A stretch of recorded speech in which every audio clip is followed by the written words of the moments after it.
ночью на машине тебя заберу и, не сказав родителям, на море увезу.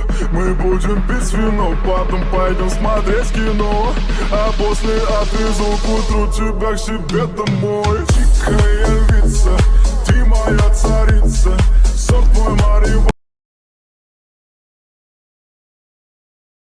মাঠে মনে হয় আবারও নামতে হইব।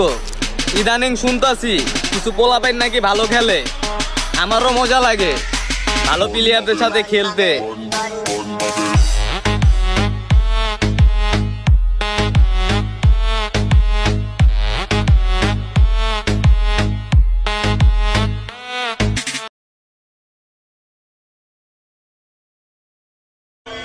স্বভাব বদলে গেছে, তাই এখন চুপচাপ থাকি। সময় খারাপ চলতেছে, তাই নিজেকে দূরে দূরে রাখি। আর মানুষ বলে আমি আর আগের মতো নাই। আমি আগে কেমন ছিলাম আমার নিজেরও জানা।